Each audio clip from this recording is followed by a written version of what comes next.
Marcos 9.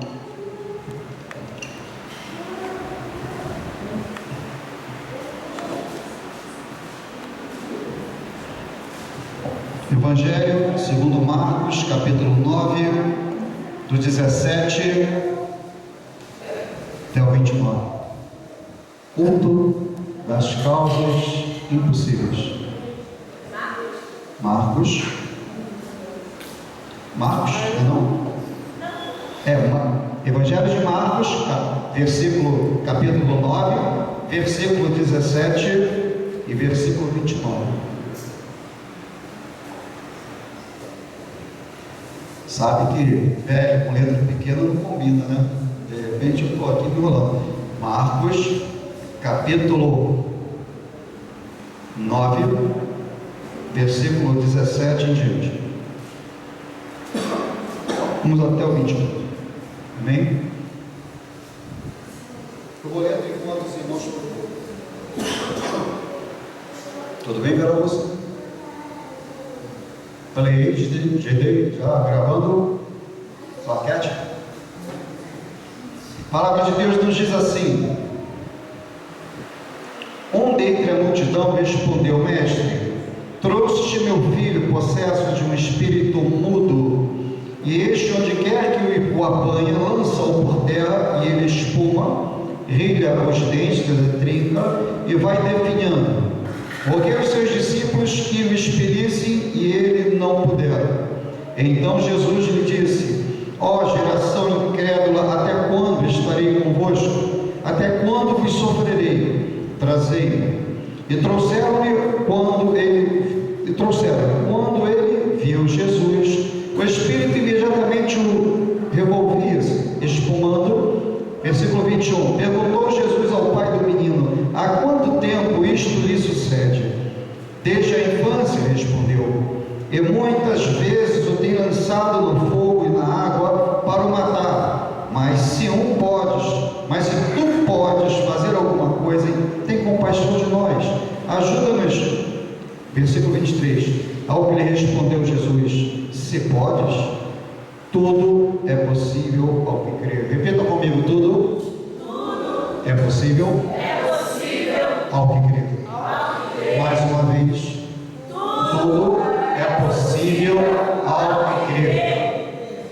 Avançando, versículo 24. E imediatamente o pai do menino exclamou com lágrimas: eu creio, ajuda-me na minha falta de fé. Vendo Jesus que a multidão concorria, repreendeu o espírito imundo, dizendo: espírito mudo e surdo, eu te ordeno, sai deste jovem e nunca mais torne a ele. E ele, clamando, agitando-se muito, saiu, deixando-o como se estivesse morto, a ponto de muitos dizerem: morreu. Versículo 27. Mas Jesus, tomando-o pela mão, o ergueu e ele se levantou. Versículo 28. Quando entrou em casa, os seus discípulos perguntaram-lhe em particular: por que não podemos nós expulsá-los? Respondeu-lhes: esta casta não pode sair senão por meio de oração e jejum. Amém? Então, os irmãos, por gentileza, tenham a bondade de se assentar. Irmãos, não vou me ater em muitos testemunhos pessoais, vou me ater mais na palavra, para ficar em conformidade com o horário, porque eu não quero cansar muitos irmãos, até porque, fazendo parte desta reunião, uma parte importantíssima, tem um lanchezinho depois do culto. 9h30 tem um lanche para os irmãos, sempre vai ter, em nome de Jesus. Enquanto o Senhor prover, sempre vai ter. Eu só vi um aleluia da irmã, algum outro crente pode dar. Esse é o povo.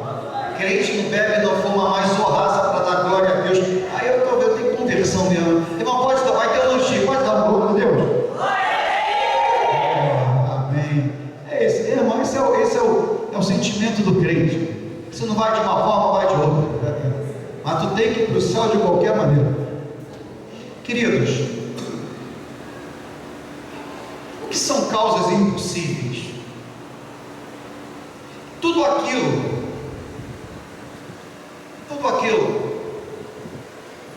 que não compete o homem a fazer, mas a Deus. Quando o médico diz não, quando você olha para a tua conta bancária e a conta bancária diz assim, não.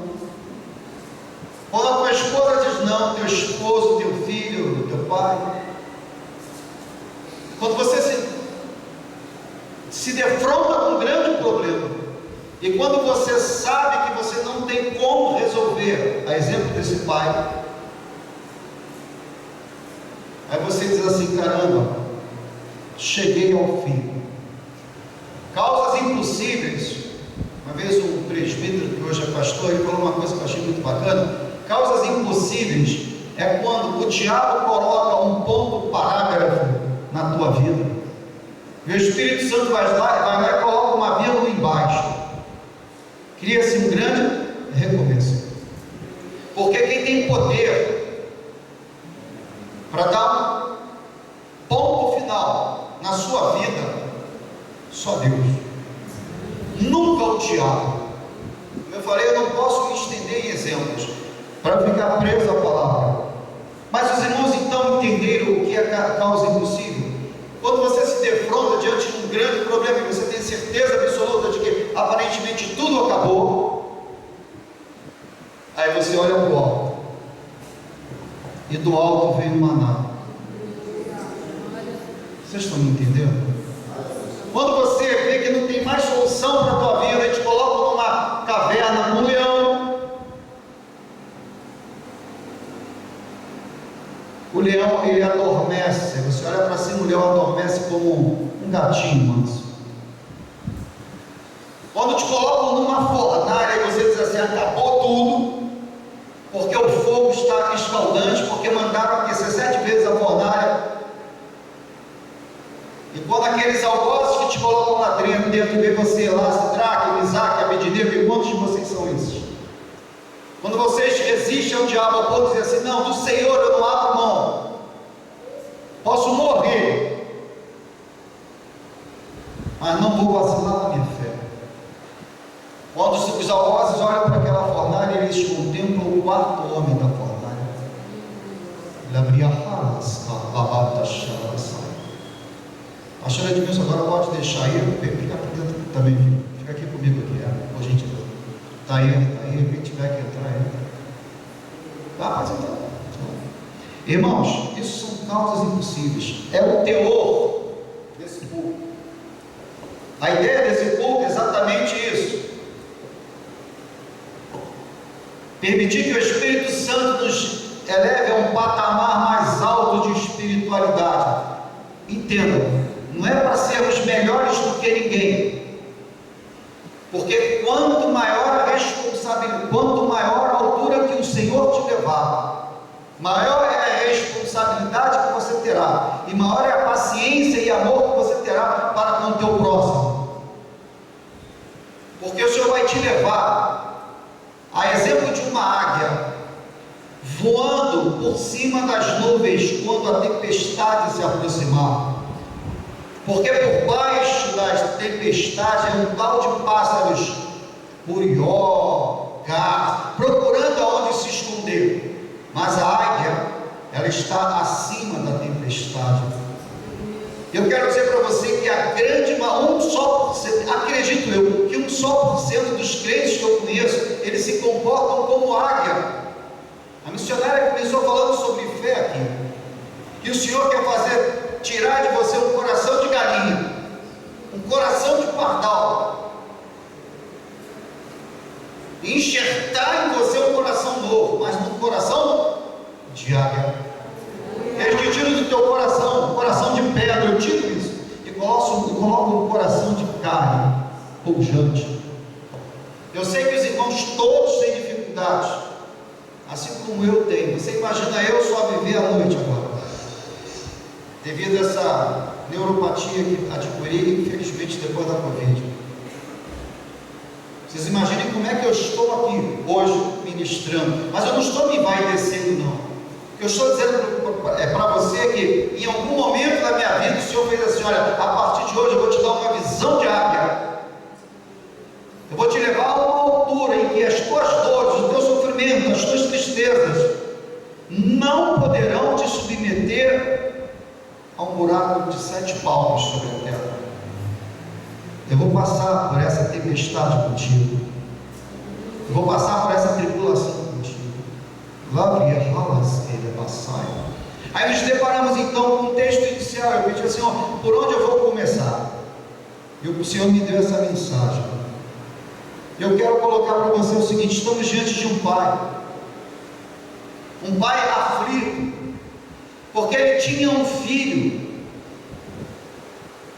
e ele via o seu filho trincar os dentes como morto, e ele via um espírito maligno pegar esse filho e jogar no chão, e jogar numa brasa, e ele via esse filho querendo ser jogado de um precipício, e ele só segurando, e não conseguindo, e o filho só piorando.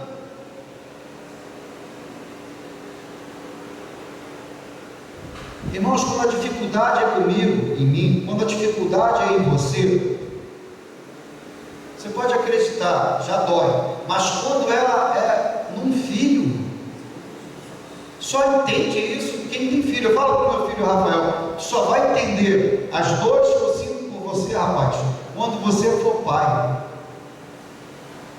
E ele outro dia falou para mim: é verdade, né, pai? Tenho certeza disso. As noites sem dormir, nós ficamos muitas das vezes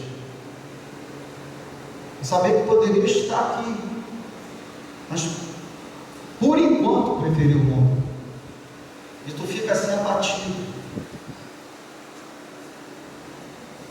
E eu busco força em Deus, irmãos, para poder voar, crendo que assim como Deus me alcançou, Deus alcançará em algum momento ele também. Eu, como eu falei, não vou ficar dando testemunho, nem me mitigando aqui, nem me lamuriando, mas simplesmente viemos aqui para dar glória a Deus. Eu quero dizer para você que a dor daquele pai era tremenda. Vocês já foram em algum enterro de criança? Irmãos, eu já tive o desprazer de chegar naquela tábua e ver uma criancinha gelada ali, porque não é natural isso. O natural é você viver, chegar a uma velhice e morrer. O natural é o teu filho enterrar você, e não você enterrar o seu filho. E quantos tiveram que enterrar o seu filho, irmãos? E muitas das vezes estão aqui conosco. E se não estão mortos fisicamente, estão mortos espiritualmente. Aquele pai tinha uma dor muito grande. Nós vamos ver no versículo 17: e um dentre a multidão respondeu: mestre, trouxe o meu filho possesso de um espírito mudo. Repita comigo: mudo. E este, onde quer que o apanha, lança-o por terra, e ele espuma, tem os dentes e vai definhando. Roguei aos teus discípulos que o expelissem, e eles não puderam. Aqui nós vamos ver os personagens dessa história: o pai, um filho possesso, um espírito mudo e os discípulos impotentes. O pai falaram que os discípulos andavam expulsando demônios. Olha, leve os discípulos daquele mestre, daquele rabi, porque eles atenderão a você também. E quando acaba, ele levou o filho aos discípulos. Os discípulos não conseguiram resolver aquela situação. Está aí os personagens. Pouco mais à frente, depois de falar sobre essa dor desse pai, entendam, no versículo 20, vou pegar o 19. Então Jesus lhe disse: ó geração incrédula, até quando estarei convosco? Até quando me sofrerei? Alguma coisa estava acontecendo. Quem era essa geração incrédula? Não era o pai estava desesperado. Jesus estava falando daqueles que estavam impotentes para poder expulsar aquele demônio. Quando se manifesta um demônio, vou ligar para o pastor Pedro para ele vir aqui nos socorrer. Querido, graças a Deus isso nunca aconteceu. Mas aqui estava acontecendo isso. E um pouco mais à frente, versículo 20: e trouxeram-lhes, quando ele viu Jesus, o espírito imediatamente agitou-se com violência e, caindo por terra, envolvia-se espumando. Irmãos, o demônio, quando Jesus veio então ao encontro da criança ou do jovem, o demônio reconheceu Jesus e caiu espumando. O que eu quero dizer para vocês é: no mundo espiritual, todos nós somos reconhecidos. Entendam, mundo espiritual, eu estou falando Deus e seus anjos, Deus na pessoa do Pai, do Filho e do Espírito Santo e seus anjos, e no inferno, o diabo e seus acertos. Nós somos reconhecidos no mundo espiritual.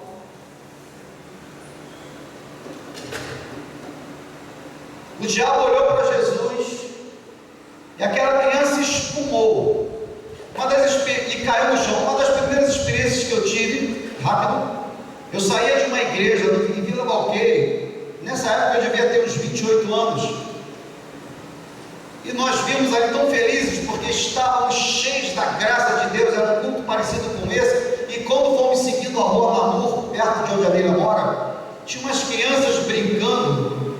E quando eu fui passando pela rua, na frente dos meus irmãos, a criança veio correndo, parou no meio da rua, olhou para mim e caiu, se tremendo toda e gritando, e falando como homem. Eu não fiz nada, eu só vim alegre com os irmãos. Quando eu parei para dar um atendimento àquela criança, a mãe saiu correndo, olhou para mim, pegou e levou para dentro. Eu lembro disso até hoje, porque a dor daquela criança foi a minha dor. Em quantas situações nós nos deparamos, sem precisar nos identificar, o diabo fala assim: você veio aqui para me destruir. Então, no mundo espiritual, nós somos reconhecidos por parte dos anjos de Deus, por parte também de Satanás. Aquele demônio reconheceu Jesus. Será que você é reconhecido como no mundo espiritual? Os exorcistas que estavam lá expulsando o demônio em nome de Paulo, porque via ali como uma fonte de renda, 5 irmãos expulsando o demônio. A Bíblia diz que o demônio bateu em todos os 5, rasgou todos os 5, e todos os 5 tiveram que fugir. E o demônio dizia: eu conheço Paulo, eu conheço Jesus a quem Paulo serve, mas vocês quem são? Quem é você que canta aqui nesse louvor? Quem é você que sobe aqui para ministrar essa palavra? Quem é você que adentra aqui na igreja para receber de Deus o que Ele tem para te dar?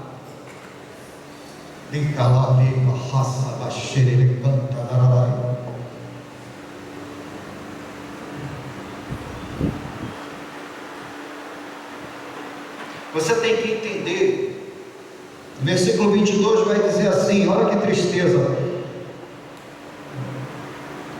Vê no versículo 21. Perguntou Jesus ao pai do menino: há quanto tempo isto lhe acontece? Desde a infância. Irmãos, vamos lá. Algumas pessoas às vezes falam assim: mas pastor Pedro, por que você faz isso? Pastor Pedro, isso não está na Bíblia. Pastor Pedro, porque Jesus? Pastor Pedro, isso... Eu falei: querido, presta atenção aqui. Jesus não é Deus, e como Deus, Ele não tem um atributo da onisciência, da onipresença e da onipotência. Por que será que Ele perguntou ao Pai quanto tempo que aquela criança sofre, se Ele já sabia de todas as coisas? Ou vocês acham que ele não sabia? Mesmo estando na forma de um homem, Jesus nunca deixou de ser Deus, porém também nunca deixou de ser homem. Mas aqui é conversa para mais de metro. Eu só quero jogar essa sementezinha no seu coração para você pensar. Se você acha que sabe tudo, por que Jesus então perguntou ao Pai quanto tempo aquela criança sofria? Mais à frente. Eu tenho uma resposta para você. Sabe qual é a resposta que eu daria se você me perguntasse isso? Não sei. As pessoas acham que o pastor tem que saber tudo, né? Aí os caras começam então a criar teses. E mais, eu fico vendo na televisão, qual o nome das duas testemunhas que vão anteceder Cristo? Aí a pessoa diz Elias, o outro, mas ele é Enoque, porque o outro é, sei lá, um reptiliano, eu não sei, o outro é um... Meu irmão, tem coisas que tu só vai saber na glória. Lembra do Enéas? Se eu sei, a gente nem sabe quem é, né? Mas se eu sei, eu digo que eu sei. Se eu não sei, eu digo que eu não sei. Eu não sei. Eu sei lá porque que Jesus perguntou isso a ele. Quando eu chegar lá no céu com Jesus, sobre aquela passagem, você pode me esclarecer agora? O que o senhor quis dizer com aquilo? O senhor não sabia?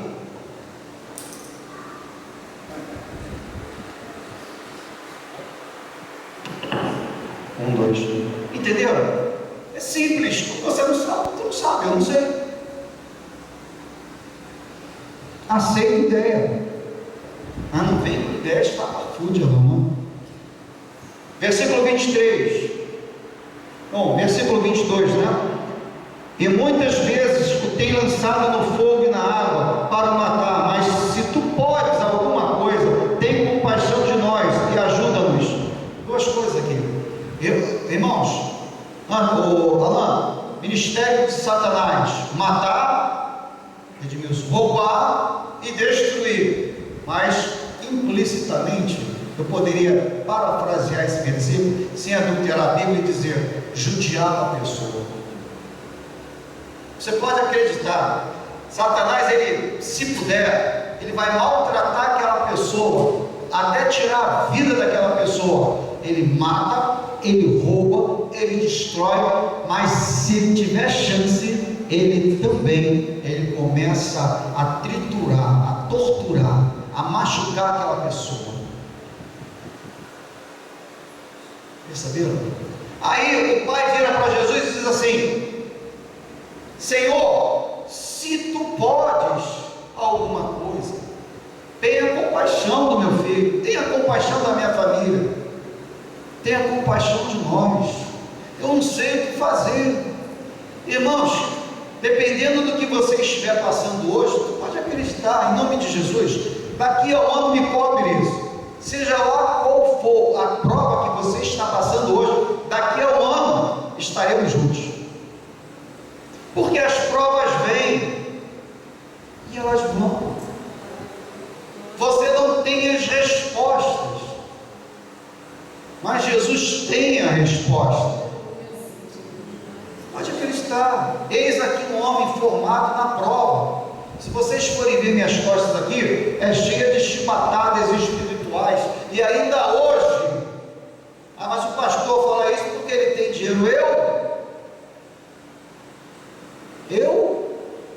Há pouco tempo eu estava vendendo brigadeiro na rua. Eu estava na feira de Campo Grande tentando vender crochê.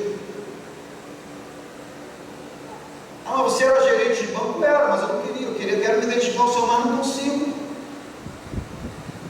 Mas você então tem saúde. Eu falei, eu? Mas os teus filhos estão todos na casa do Senhor. Ô irmão, recebo pela fé. Mas o teu ministério tem milhões de pessoas, você deve ficar rico com os dízimos.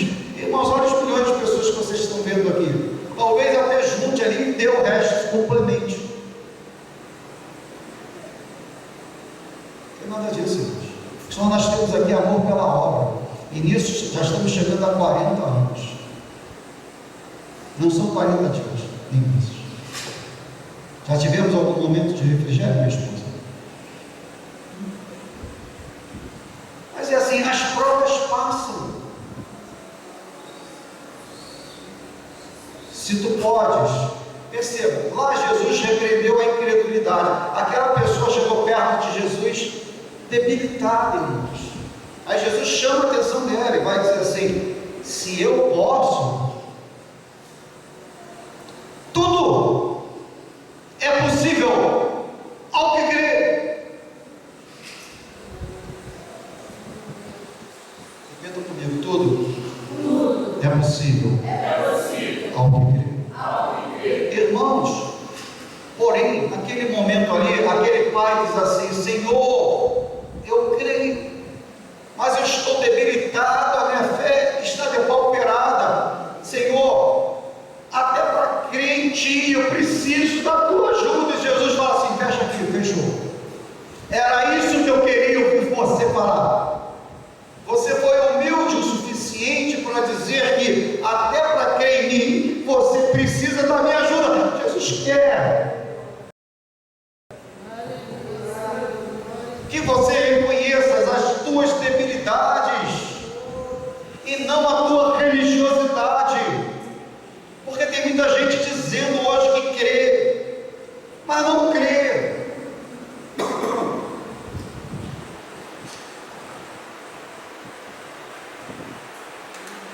Eu vejo muito cantores gospel cantando que parece música do mundo. Eu vejo as pessoas entrando na igreja e saem da mesma forma que entraram, se não sair, pior.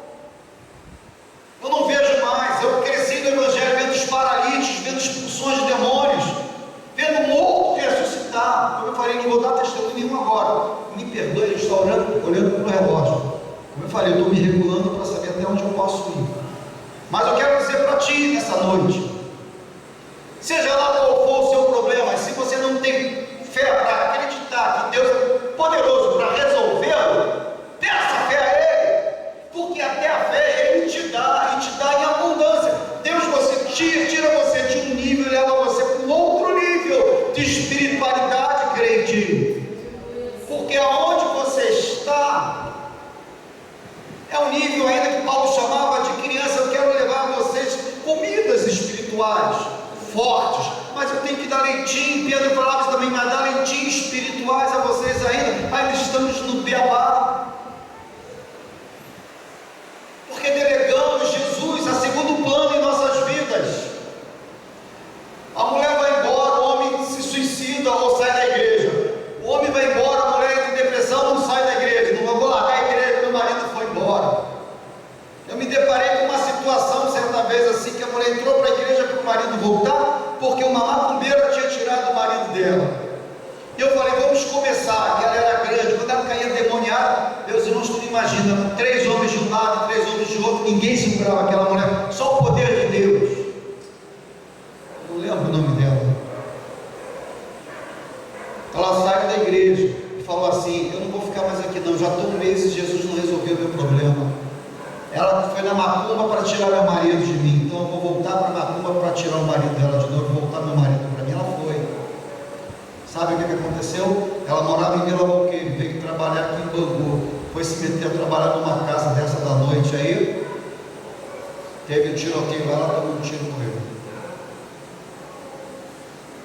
Eu falei, eu não vim para dar testemunho, senão vou me alongar muito. O que eu quero dizer para você, que Jesus quer que você creia nele, para que ele possa transformar esse impossível que hoje te trouxe aqui, numa verdadeira possibilidade que vem dele, para que você dê honra e glória a ele, e não a mim, e não ao homem, e não ao gerente de um banco, não ao médico, não a ninguém, porque toda honra, toda glória tem que ser dada a ele.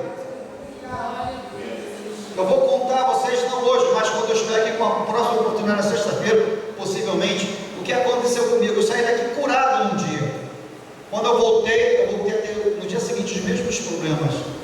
E o Espírito falou: te levei ali para glorificar o meu nome, e você foi glorificar o médico. Depois eu explico melhor. Quando eu voltei, eu saí daqui sem queimação nenhuma, sem dor nenhuma. Quando eu voltei para casa na segunda-feira, eu senti de novo que eu falei: o que foi? Aí fui orar, aí o Senhor falou isso: olha, te levei ali para glorificar o meu nome, e você glorificou o médico. Você glorificou o remédio. Exatamente como eu fiz isso. Você pensa que a gente não comete erros e equívocos? Não, irmãos. Você pensa que nós somos super poderosos ou super crentes?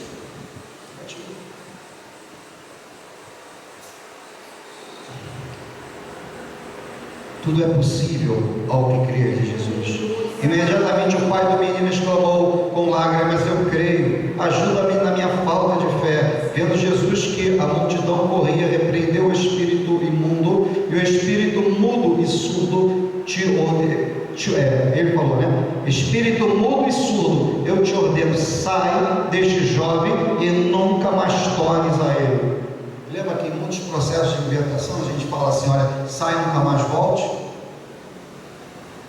Demônio mudo e surdo. Eu servi Satanás 25 anos da minha vida. Ele pode colocar uma doença numa pessoa física, ele pode colocar uma doença numa pessoa mental, ele pode levar uma pessoa ao suicídio.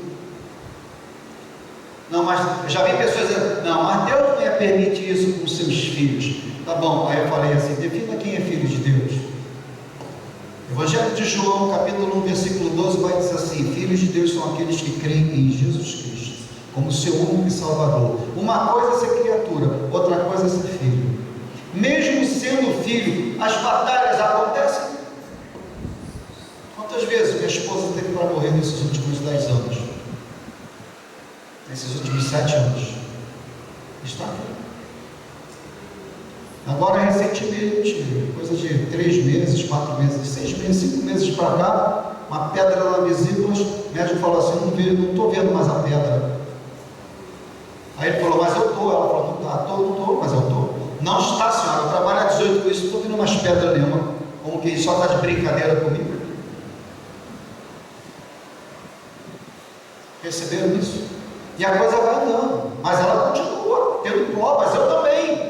Avançando um pouco mais, o que eu quero dizer para você é que o diabo ele pode tocar nas suas finanças. Não fica você no centro da vontade dele, não, irmãos, que você dá um direito legal a ele de te tocar, e não adianta botar a culpa em Deus, a culpa possivelmente está em você.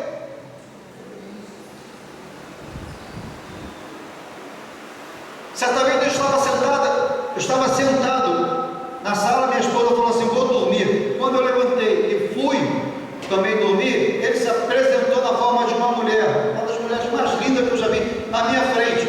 Se eu falar isso, muitos dos que estão me ouvindo aqui são Nutella, não vão entender ou não vão acreditar, ainda vão criticar. Eu também não tenho compromisso com eles, nem com vocês, ou com quem crê. Vê se você me entende. Aí eu parei, ele falou assim, eu vou destruir você. Aí ele falou lá a forma, aí ele se despiu, ficou com uma mulher linda na minha frente. Aí ele falou, vou destruir você por essa área. Ele falou, até hoje, não sou bonito, não tenho dinheiro, até hoje, a vigilância é completa. Às vezes eu chego a ser chato, porque eu conheço as minhas debilidades e as minhas fraquezas. E ele foi exatamente ali. E aí, para piorar, ele falou, existe uma outra área que eu também vou tocar em você. E falou que até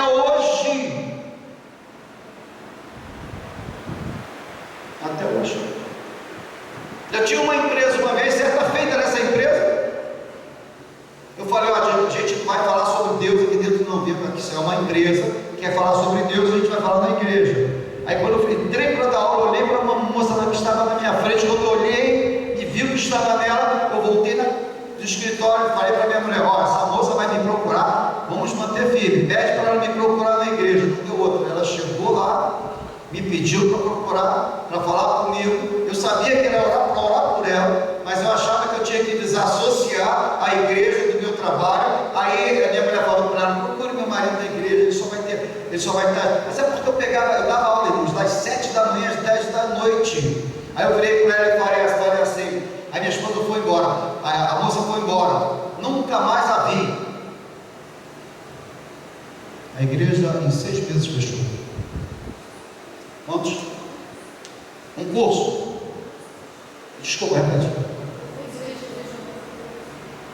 Eu não entendi. Não foi a igreja. A igreja não, foi um curso, foi a empresa, eu disse a empresa. Desculpa, me perdoe. Velho tem esses problemas também, mas daqui a 9 horas já passou mais para pensar. Entenderam? Perdão. O curso, a empresa fechou. Aí tu vai dizer assim, mas como é que pode? Mas você não tem fé? Mas você não tem isso, não tem aquilo? Sim, quem mandou você, eu, desassociar a minha vida profissional da minha vida espiritual? Eu nunca mais fiz isso na vida, não sou trouxa.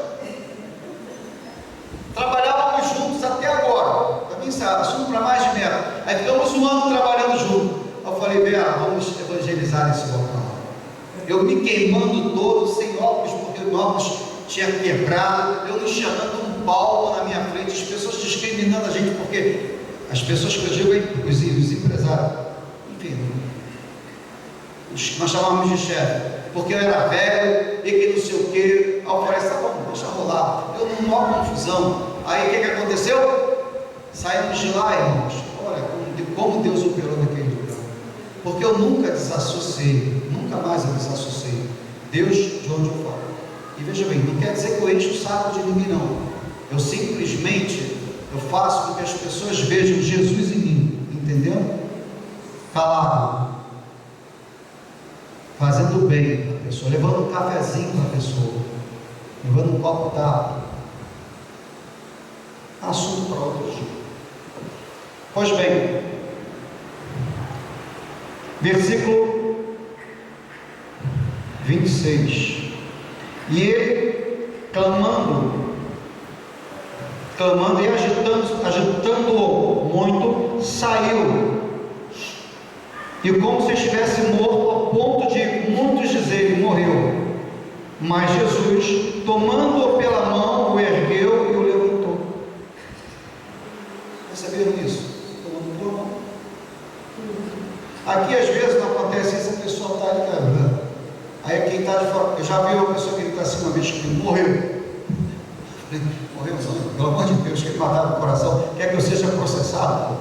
Eu falei, Senhor, não deixa eu morrer, não. Não morreu. Perceberam? Nunca vimos isso acontecer. Um pouquinho mais à frente, versículo 28. Quando entrou em casa, e seus discípulos lhe perguntaram em particular: por que não podemos nós expulsá-los? Respondeu-lhes: esta casta não pode sair senão por meio de oração e jejum. Entenda essa palavra jejum, na minha Bíblia está com colchetes. Quando uma de vocês estiverem também, é porque em muitos manuscritos originais essa palavra jejum conta. O que significa isso? Vamos nos preparar para ir na casa de uma pessoa para expulsar demônio? Não, mas eu não posso ir não, irmão, porque eu não estou preparado, eu não jejuei. Irmão, o jejum tem um outro propósito. O Senhor está dizendo aqui, olha só, esse demônio não sai. Porque para ele sair, tem que ser com oração, ou com muita oração. O que o Senhor está fazendo aqui? Estabelecendo isso que muitos não entendem. Está estabelecendo níveis e hierarquias espirituais malignas. Como existem anjos e arcanjos no inferno, existem espiritualidades também niveladas. Já viram um jogo de xadrez? Já tentaram buscar a explicação e a inspiração do jogo de xadrez? Quantos reis existem no jogo de xadrez? Somente um. E um jogador quer pegar o outro rei, não é isso? Não é assim quem sabe jogar? Na frente tem os peões, tem os cavalos, olha a hierarquia: anjos, arcanjos, querubins, serafins. Busquem a informação sobre a criação e a inspiração de um jogo de xadrez. Não tem nada contra quem joga, não. Eu só não sei jogar. Mas o que eu quero dizer para vocês é: no mundo espiritual também, Jesus vai dizer, essa casta não é qualquer demônio. Essa casta somente através de muita oração. O que o Senhor está dizendo? Que você tem que ficar de joelho 24 horas por dia, orando. Não. O Senhor quer cobrar, Ele cobra de você uma vida de oração. Nem que seja 5 minutos por dia. E eu pergunto, quanto tempo temos disponibilizado para orar diariamente por Deus? O que o mundo vem fazendo conosco? Vem nos sufocando. Você trabalha, acorda 5 horas da manhã, tu já tem que estar na rua 5 horas da manhã, aí tu vai para a rua, e cadê o tempo para orar? Aí daqui a pouco tu volta à noite porque fica muito estreito, aí chegando à noite tu já chega depauperado, aí como é que tu vai orar? Você começa a ficar fraco. É isso que Satanás faz, ele coloca em você alguns ídolos da necessidade financeira. É a mulher que fala, é o marido que fala, é não sei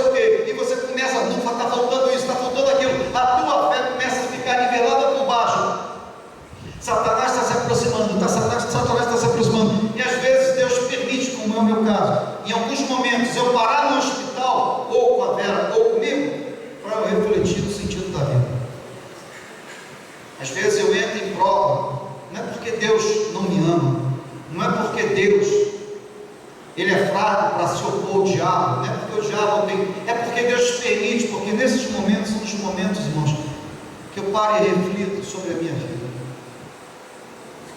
Senhor, o que seria da minha vida sem a minha esposa aqui nesse hospital? O que adianta ser um gerente de um banco? O que adianta ser um motorista de um Uber, me expondo a um risco desnecessário? O que me adianta ser um policial? O que me adianta? Salmo 127 vai dizer assim, vai dizer exatamente isso: em vão vigia o sentinela, se o Senhor não guardar a cidade. Não adianta você trabalhar, se o Senhor não encher a tua despensa. Percebeu? E a gente fica, eu estou falando isso porque eu passo por isso. Muitas das vezes eu sou freado pelo Espírito, não é porque Ele não me ama, mas é para que eu entenda que é Ele que vai resolver o meu problema. O meu sustento vem dEle, a minha cura vem dEle, a minha libertação vem dEle, a salvação dos meus filhos vem dEle. Vocês estão entendendo? O impossível pertence a Ele. Eu não consigo trazer pelas minhas palavras, pelas minhas atitudes, um filho para a igreja hoje. Então o que me resta? É sair da igreja? Não, é ficar nela em oração, esperando o mover de Deus, porque está escrito que pela minha fé serei salvo, não somente eu, mas toda também a minha casa. Está escrito na palavra, e se está escrito na palavra eu creio. Foi o que a irmã falou aqui ainda há pouco. Causas impossíveis, o Senhor está te levando para uma área onde não existe impossibilidades, onde você vê tudo como bênção.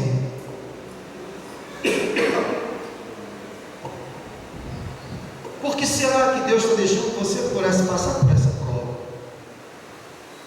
Já experimentou pensar nisso? Será que Deus não quer dar um novo sentido à sua vida?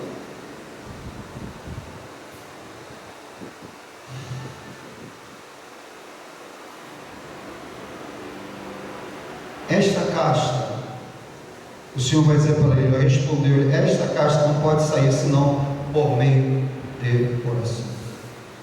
Entendeu?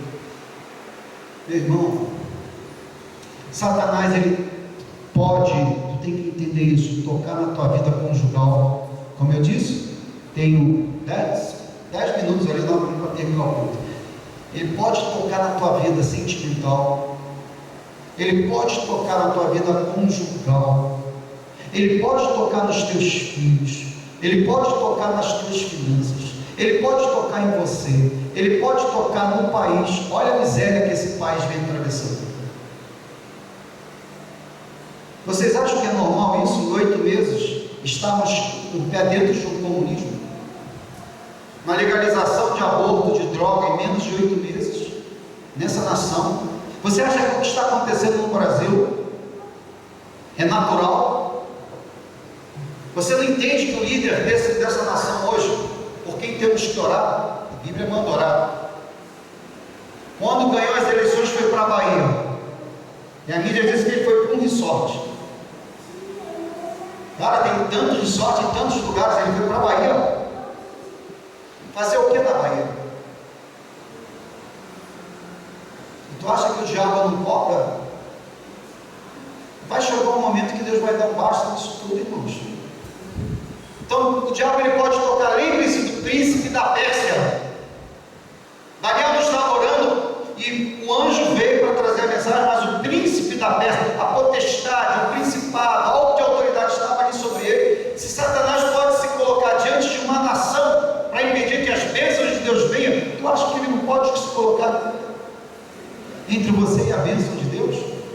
Pois bem, o que eu quero dizer para você nessa noite, Deus te trouxe para um culto que só é o começo, irmãos, de tudo aquilo que o Senhor vai fazer na sua vida.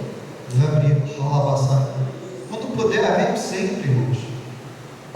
Ah, pastor, eu estou com um problema na passagem, a gente ajuda. Toda oferta que nós passarmos aqui, hoje eu não vou passar a oferta não, tá? Mas ela vai ficar aqui. Nós vamos ter um destino dessa oferta das sextas-feiras, para atender a compra daqueles bolinhos ali, para atender a igreja do Magatha, do qual o pastor Edmilson, que é pastor aqui dessa igreja, com muita paciência e coragem, ele leva uma obra lá espetacular, e a nossa igreja. Se você precisar, mas eu não tenho dinheiro de Uber para ir, é longe, a gente faz uma vaquinha aqui, tira daqui, a igreja ajuda. Não é por causa disso que você não vai ver. Vocês entenderam, meus irmãos? Mas hoje é só isso. Amém? E amém. E amém. Vamos ficar de pé. Um beijo para o pessoal do YouTube.